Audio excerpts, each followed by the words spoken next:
guys! What's up? Alpha Lion Simba here, and welcome to another episode of See the Creature. Guess what? I found Nemo. That's right, I'm going to be talking about the common clownfish. And that ain't no joke either.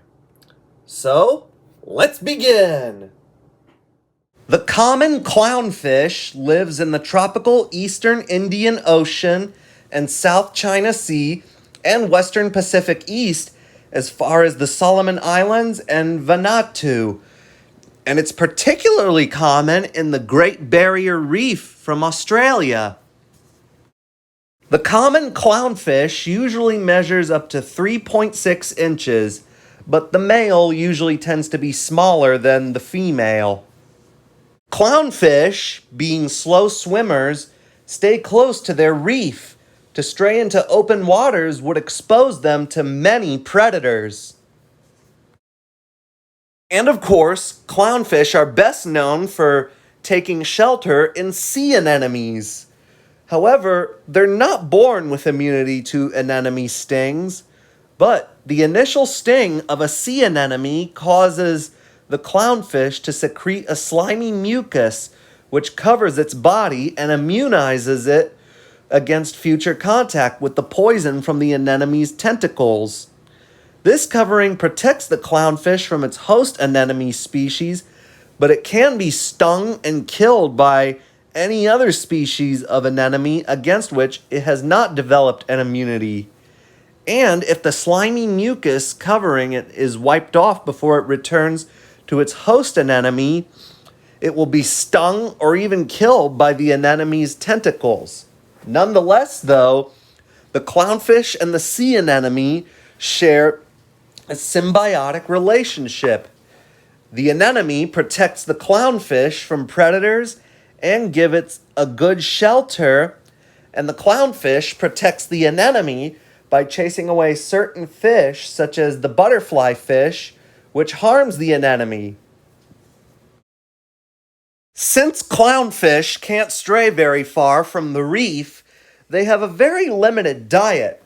They usually eat plankton and algae growing near the anemone.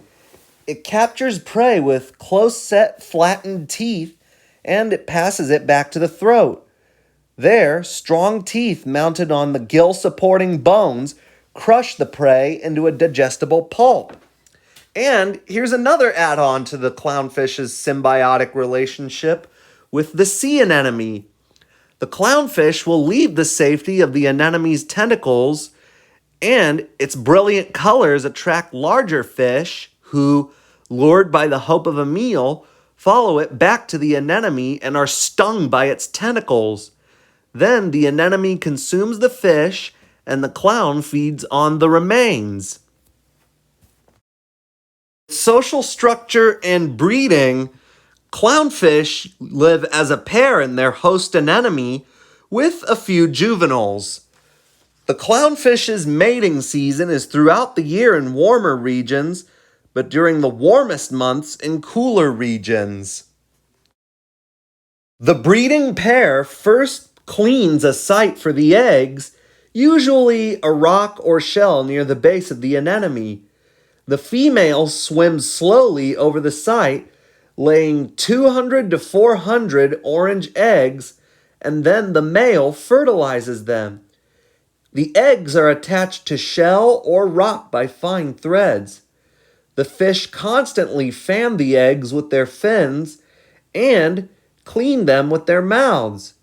The silvery larvae hatch after 7 or 8 days and immediately swim towards the surface. They spend the next 7 to 10 days as floating plankton, then they return to the coral reef when they are no larger than a human fingernail. They seek out a suitable host anemone as soon as they settle on the reef and spend the rest of their lives in that immediate anemone. The common clownfish reaches maturity at 1 to 2 years old, and they can live to be 5 to 10 years old. While the common clownfish is not endangered, it has been depleted in a few areas due to capture for the pet trade. Well, that was it. My See the Creature episode on the common clownfish. Thanks for watching. Hope you liked it. If you liked the video, give it a thumbs up. Leave requests in the comments below. Don't forget to subscribe if you haven't already. Alpha Lion Simba,